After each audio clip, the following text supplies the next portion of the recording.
Hello everyone, this is part 13 of What If Naruto Awakened New Skills, and I hope you guys enjoy this video and to like, to subscribe, to share, and check out the playlist, to see more comment down below.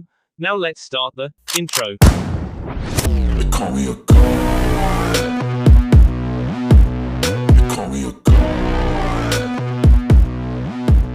They call me a god. Join my membership, the perks are great. It's in the description. Lee and Tenten looked at Tazuna with their mouths wide open. It certainly wasn't what they had expected. Then they looked to Naruto. He had picked up the pace with the hand signs and was now doing them at quite a rapid rate, but a Sharingan or Junkagen user would still be able to see them. They suspected they would be there for quite a while. If it was the jutsu Hinata thought it would save them a long time in waking, but even at the speeds Naruto could perform the signs, it would take quite a while to complete all 1500. Over the course of the next half an hour, Naruto continued to perform seals, increasing his pace slowly and steadily. Now he was doing around 8 seals a second, and it looked like he was still getting faster. Hinata figured he was about halfway through the jutsu, then she picked up someone moving in on their position. "We've got incoming, just one for now, I can't tell who it is yet though," she said, standing up and getting ready to fight. Lee and Tenten were quickly ready too, with Lee dropping into his fighting stance and Tenten drawing a halberd from one of her scrolls. They waited patiently for their opponent to arrive. Hinata's Junkagen had more than 10 times the range of the Byakugan, but when used at that range it currently lacked the definition, but as with the Byakugan, that could be strengthened with practice so that it could keep definition at that range and would always be able to view at least 800 meters beyond that with less definition. After a few minutes, Hinata dropped her guard slightly and waited while the person, who she apparently recognized, got close enough for her to see if they had a henge on them or if it was the person it looked to be. A few moments later, Hinata completely dropped her guard and sat back down next to Naruto again. Lee and Tenten were confused for a moment as they watched her, then they looked to each other and followed suit. They knew the skills of the Byakugan well enough from Neji and trusted Hinata to make sure the person either wasn't coming this way or was an ally before dropping her guard. A moment later, Hinata spoke. "Hello Kakashi-sensei, to what do we owe the pleasure?" she seemed to ask the ether. Then Kakashi landed behind her. When Naruto's clone brought Ishiki to Konoha and informed an Anbu of what he'd told you, the Anbu immediately told the fourth, who decided that despite Naruto's strength and your own strength, he wanted an extra Jonin level to be on this mission, and, since I was late to pick up my mission, I was the only available Jonin level and was sent out to aid you guys, explained Kakashi.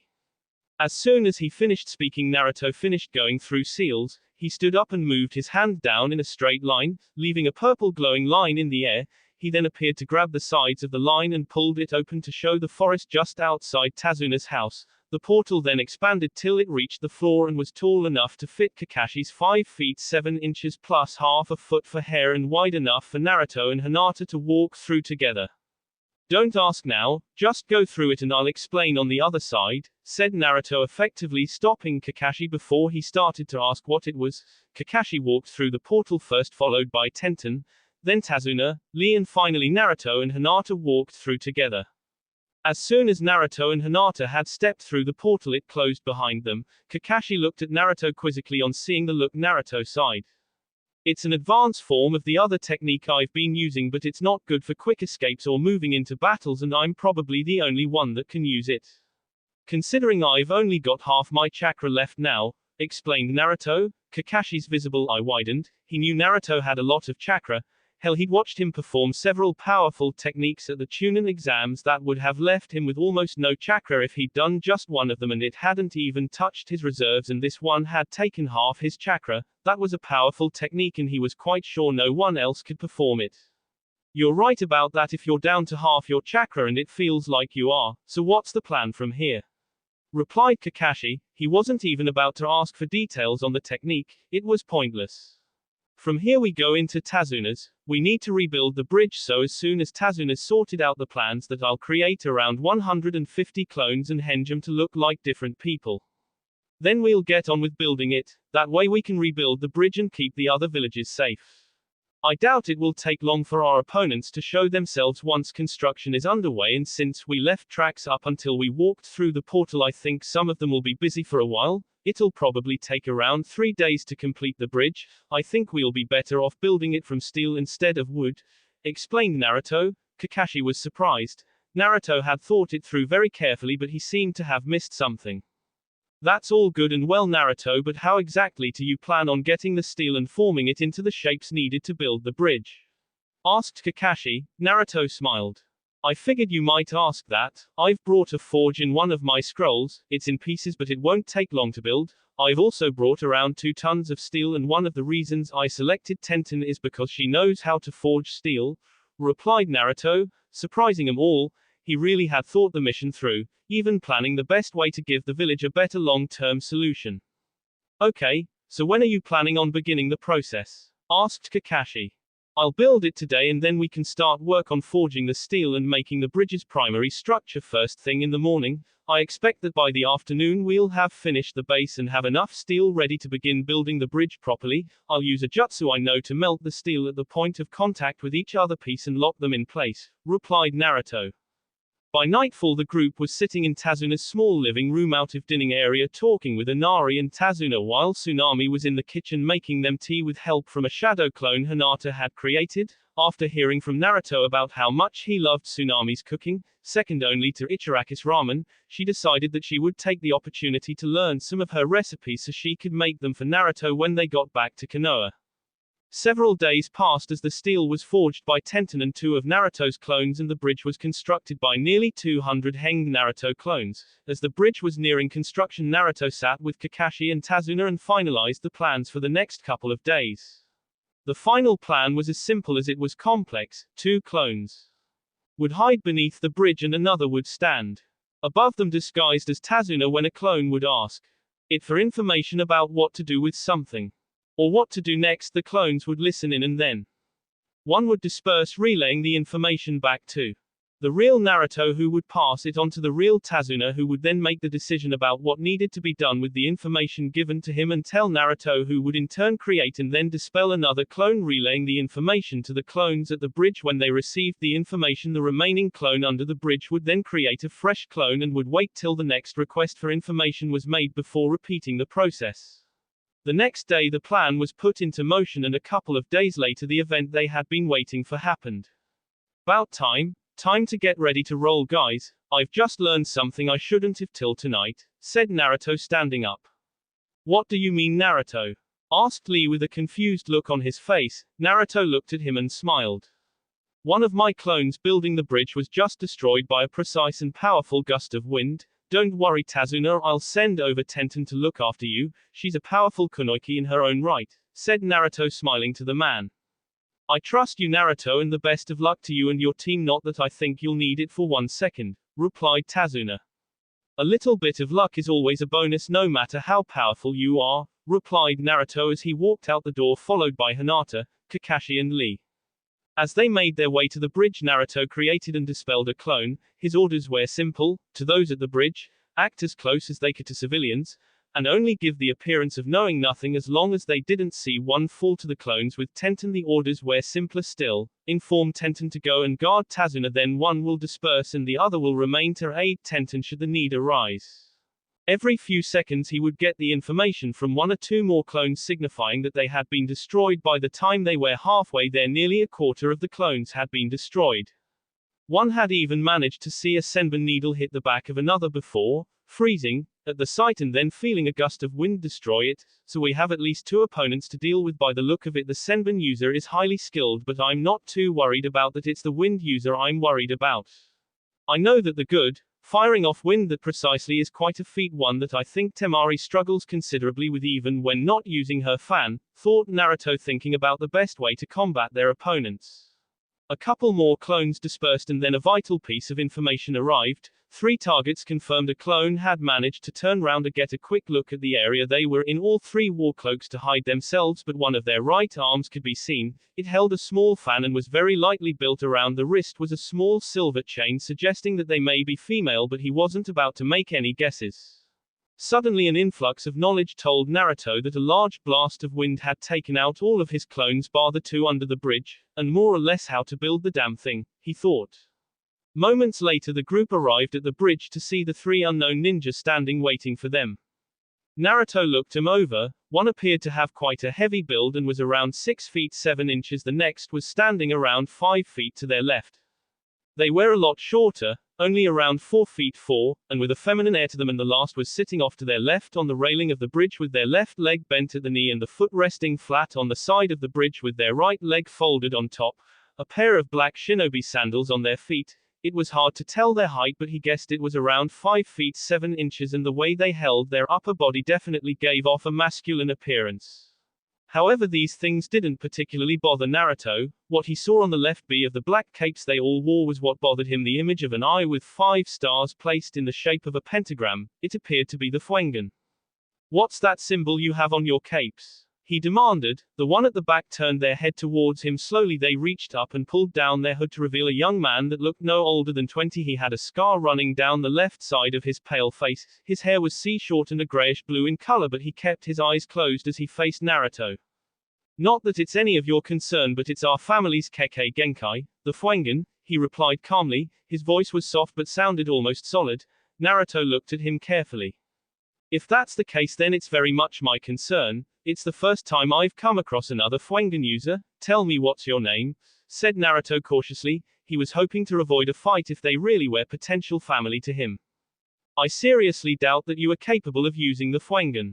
My name is Wahei Uzumaki eldest. That's my brother Taihei and our sister Utsuri. We are the Uzumaki trio," replied the man, pointing first to the large guy who removed his hood to show long black hair and a very angular face with long sideburns reaching to his jawline, and then to the smaller female who pulled her hood down to show long hair with a color somewhere in between that of a strawberry and an orange. Her skin wasn't as pale as her brother's, looking as though she had spent some time in the sun where her brothers didn't venture out of a cave. She also kept her eyes closed.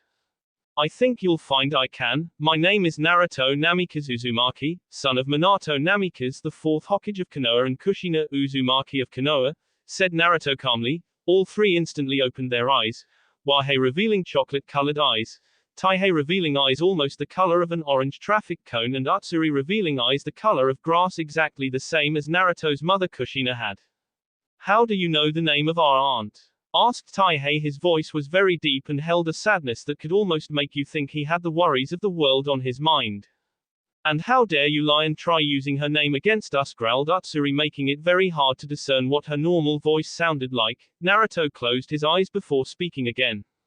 Why would someone who has spent his entire life wanting nothing more than to have a family, and who has used the Fuengen to advance his best friend's Sharingan to Mangekyo Sharingan and his fiance's Byakugan to Junkagen, lie?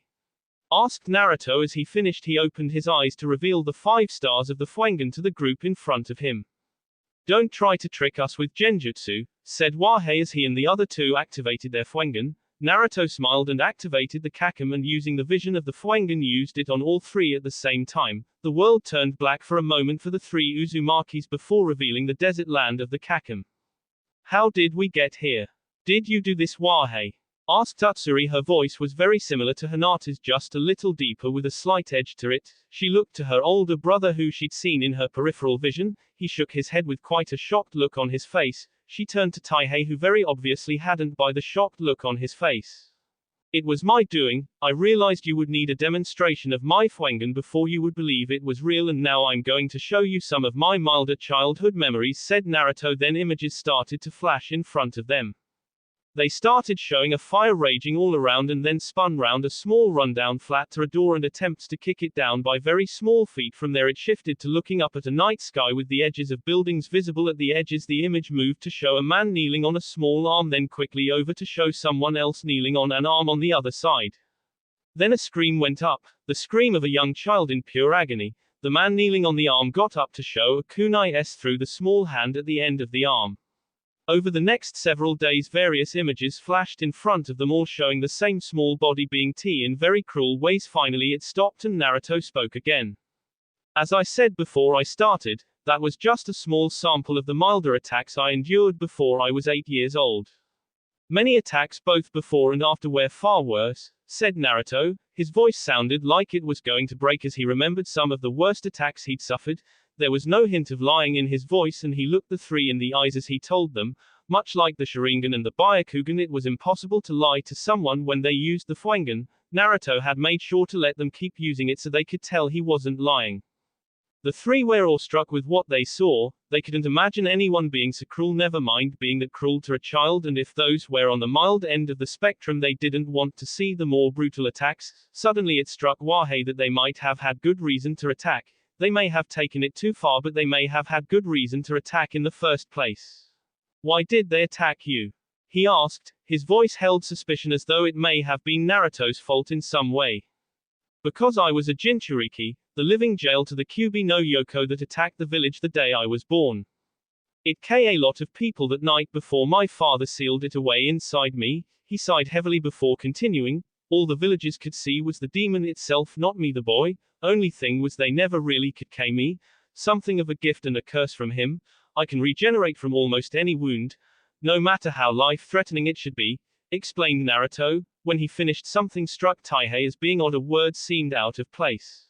How could you have been a Jinchuriki? Shouldn't you still be one now? As far as I knew, when a Jinchuriki had the demon removed, he asked cautiously. That's right, if a demon is removed from its jailer, the jailer s.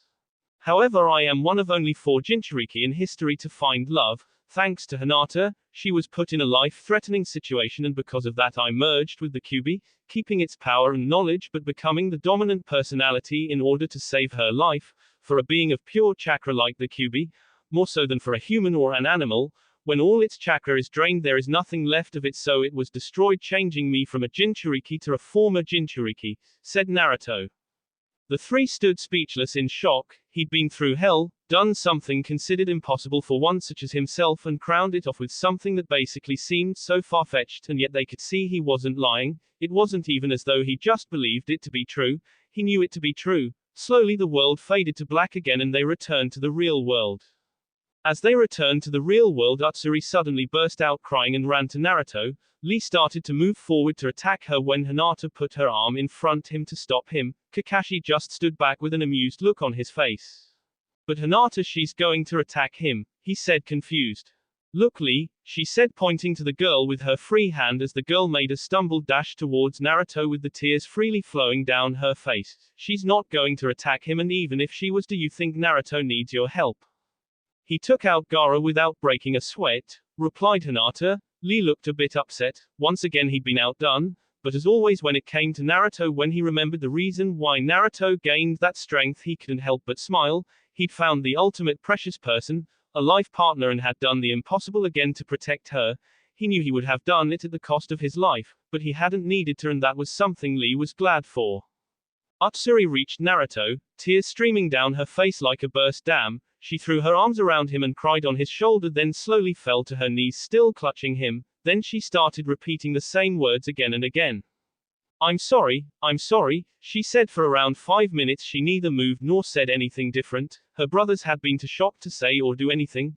Then Taihei also fell to his knees crying, and Wahei's face took on a very grave and very sad look. He dropped onto his feet from his position sitting on the railing, hung his head and walked slowly and calmly towards Naruto.